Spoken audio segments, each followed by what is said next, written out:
Hey everybody, and welcome back to Lindsay's Little Library. So we are approaching the end of January.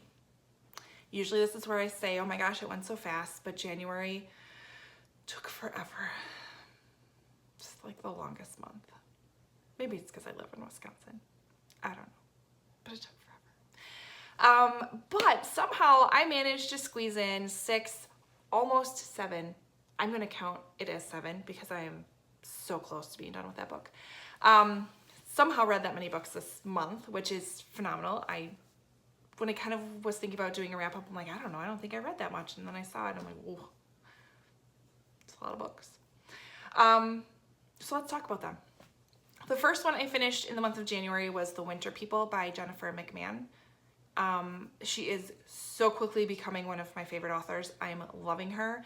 The Winter People follows, it's kind of hard to describe. Definitely mystery thriller. There were times when I was reading it at night and I had to give it to Matt to have him put on the other side of the room. Like it needed to go over there. It follows, there's a couple of timelines going on in the book and kind of follows the mystery around bringing back the dead. And we'll leave it at that because go in blind with her books. I don't even want to tell you too much because I thoroughly enjoy them more because I'm going in blind. I have actually found another one of her books on my shelf called Island of the Lost Girls. I have no clue what it is about, but I have now read 2 of her books and they're 5 stars and I just, you know, I love the creepiness. I love the creepiness. So highly suggest The Winter People. Read it in winter. It's perfect. The next one I picked up was I don't think it was a short story or a novella. It's Never Never by Colleen Hoover and Taryn Fisher. It is the first book in a trilogy and darn them, it left on a cliffhanger, which is great. I just haven't gotten to the second book yet. Another book that is hard to describe. So it follows 2 high school students who, and you are in their heads. So all of a sudden it's like they wake up and they're in class and they know who they are, but they don't know where they are. They don't know what they're doing there. They don't know. It's like they've lost a lot of their short-term memory. It happened to both of them, and so they're just trying to figure out what is going on and then trying to navigate being normal when they have no memory. So really interesting. Left on a really good cliffhanger. Definitely 5 stars, and I need to get the next book because I need to know what happens. Then the next book that I finished, finally, this was painful, and I was just determined to get it done, was The Good Neighbor. It's the story of Fred Rogers. I love nonfictions, but this type of a book is what scares people about nonfiction books. It was so dry and so many details, and you're learning about intricate pieces of the lives of people who worked with Fred. I just want to know about Fred. I just want to know about Fred and his wife and his kids. So there were a few chapters in the end where you got that taste that I really liked. So if I had like those 4 chapters, I would give you more stars. But the entire book, which was long, I only gave it 2 stars. I find him fascinating. I find him very intriguing. It was painful. It was painful. So maybe skip that book and just watch the movie. That's my thought. The next book I read was The Henna Artist by Alka Joshi. This is actually comes out March 10th of this year. Go get the book. Please go get the book. My book club received as like a book club set to read and kind of review. So this was our January pick for that book club. And oh my God, I loved this book. 4 stars. There's definitely parts in it where I can't even put my finger on what it was that made it not a 5-star. And you know me, it's 4 stars, nothing to shy at. Still go get the book, but it wasn't quite 5 stars for me. So this follows a woman, and I'm probably not going to say it right, but Lakshmi. She was part of an arranged marriage when she was, I think, young, 14 or 15. And she ends up leaving her abusive husband when she's 17 and kind of making it on her own in 1950s India. That reminded me why I knocked it down. I kept forgetting that we were in the 1950s.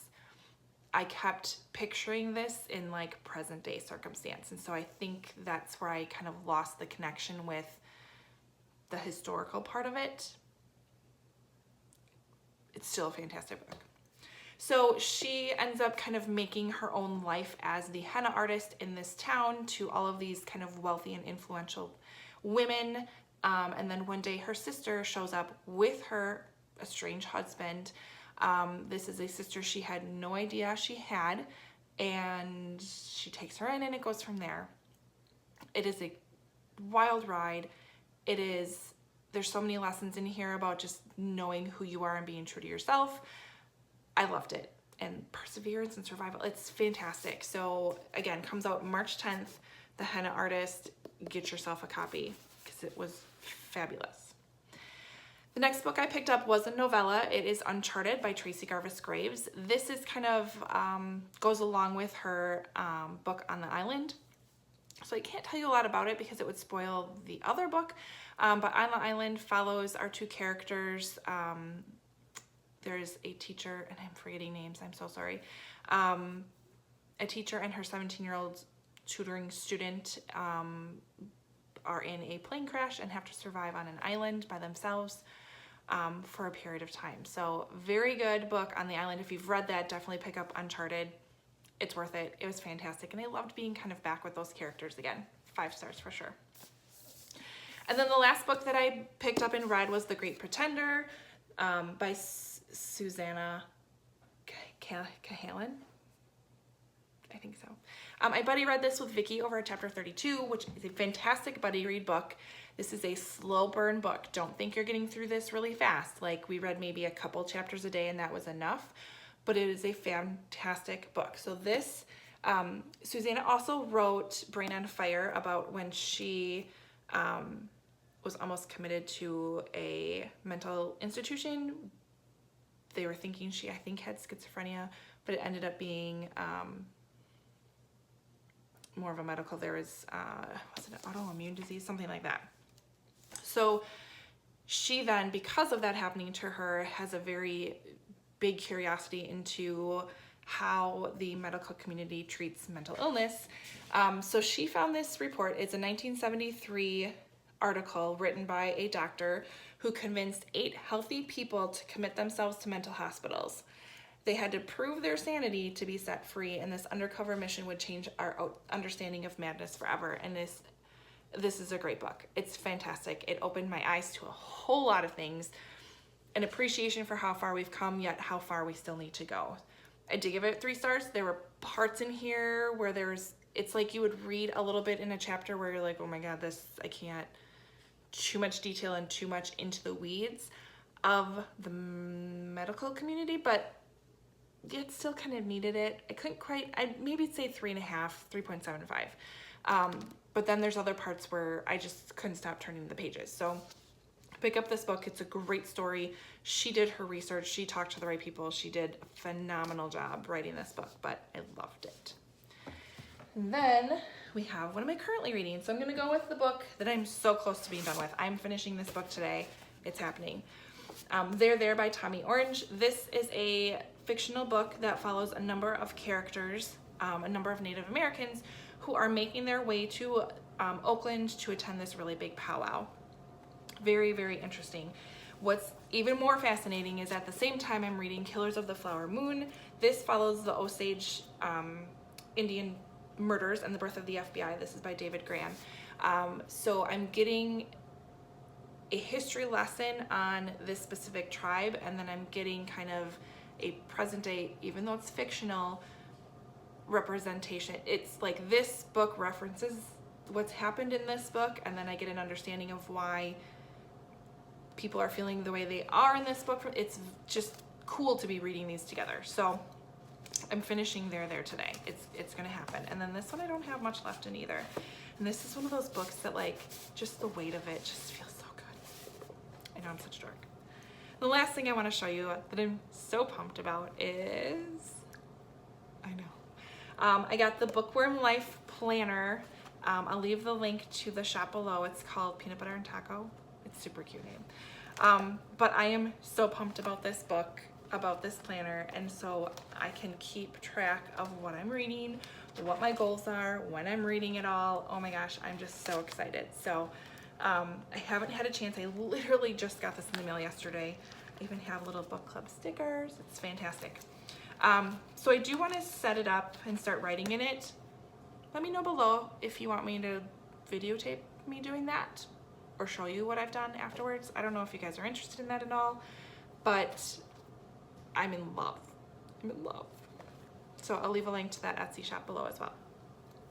So overall, really great reading month to kick off the year. I'm really excited about that. So what have you read this month? What have you been liking? You know me, I love any type of recommendations. Leave those comments below. Let me know if you want me to film anything with what I'm doing with the journal or with the planner. You tell me. Otherwise, like, subscribe, comment, all that fun stuff, and I'll see you next time.